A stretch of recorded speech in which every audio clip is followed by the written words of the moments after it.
So I just bought this orangey lipstick for the summer, and I really like it. Hello people of the interwebs, welcome to the BookTube Club in the month of May, brought to you this time by Dokboki.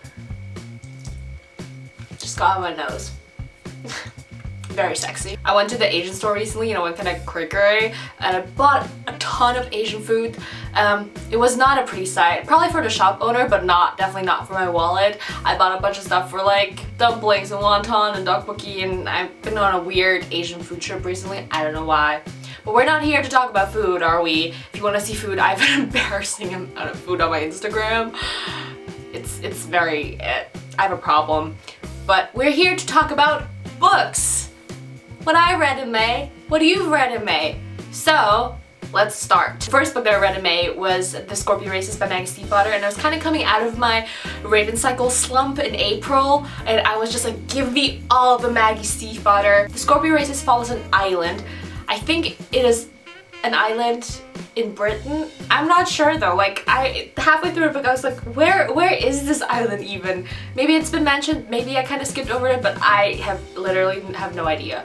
And the peculiar thing about this island is that every November or every fall, special water horses come out of the sea onto the shore of this island, and these horses are very bloodthirsty and they like to hurt and eat human and eat other horses, and just they're carnivores all around.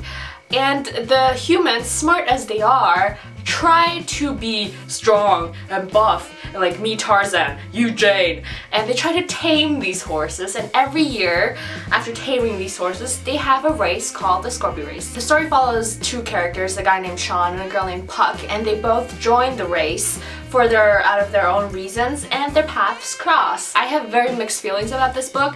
The first half of the book, I'm not gonna lie, was excruciatingly boring. It just talks a lot about the Scorpio races and the background and the history of this island, and normally I love world building, but it was a little bit too much, you know? Like, it's just an island, we get it. But then the second half is what I loved about Maggie Stiefvater in the Raven Cycle. Like, you're just reading, and in the end you're like, oh my god, I'm in love with a fictional horse. How did that happen?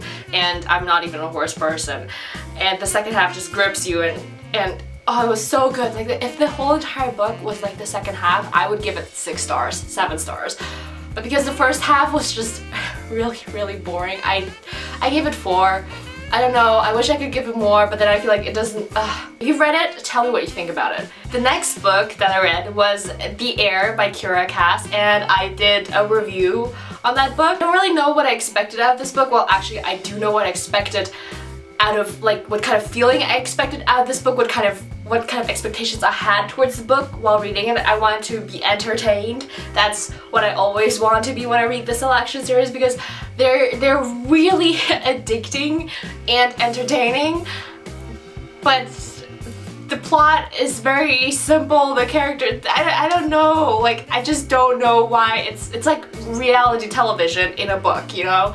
And you know it's bad for you, but you still can't stop. That's basically how it goes. I wouldn't necessarily say go read that book, but if you like a guilty pleasure, if you just want something fast and fun and girly, I would recommend picking up that book because it delivered. It delivered.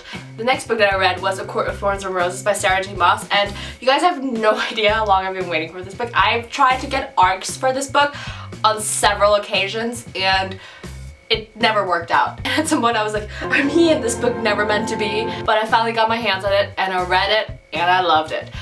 It is very raunchy. It's kind of YA/new adult. This book follows a girl named Heir, and she lives in a world where Fae and human have been at war for a very long time. Heir's family has fallen into poverty, so she goes out to hunt for food, Katniss Everdeen style. And one day she manages to kill a wolf, but that wolf happens to be a fairy, so she gets pulled into the land of Fae and isn't allowed to go back anymore. The beginning is kind of Beauty and the Beast-esque, but then it takes off and it has a lot of unique elements to it.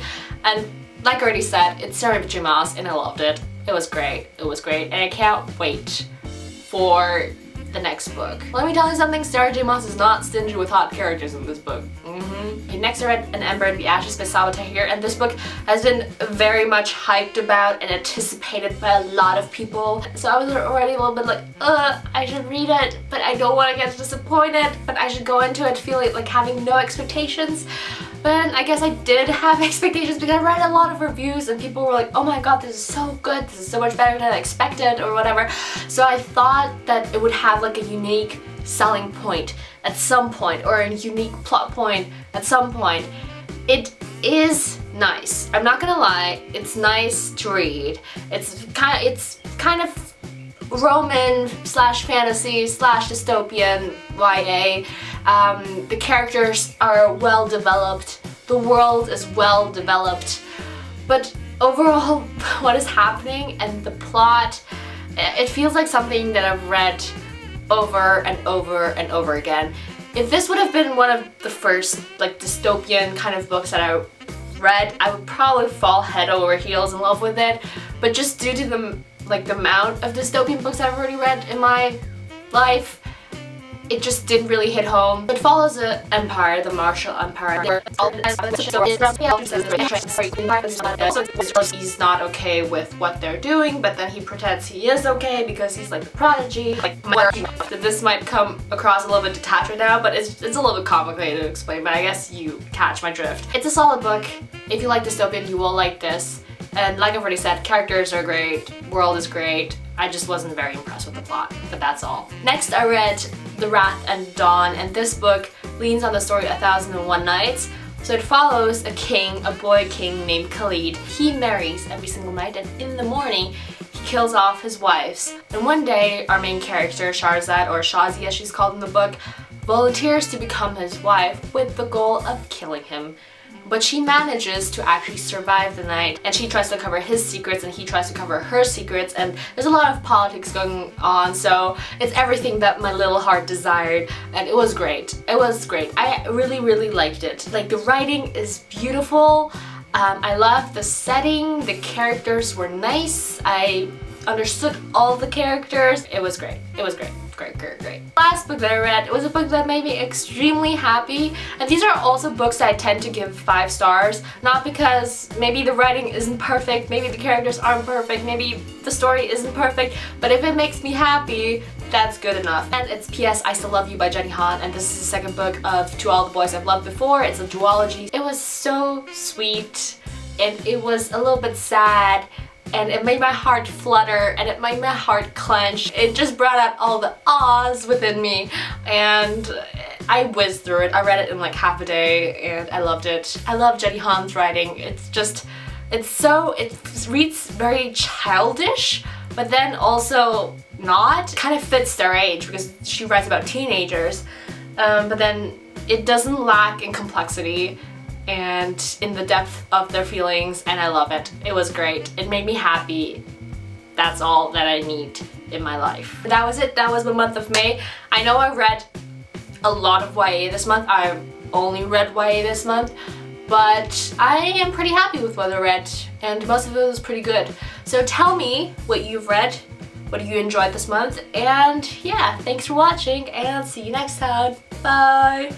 So it's very John Green-esque, and I know you shouldn't compare different authors, but that's kind of the feel that I got. At the very beginning I was like, okay Kyle, she's gonna fall in love with you, you're gonna fall in love with her, and that's gonna be it.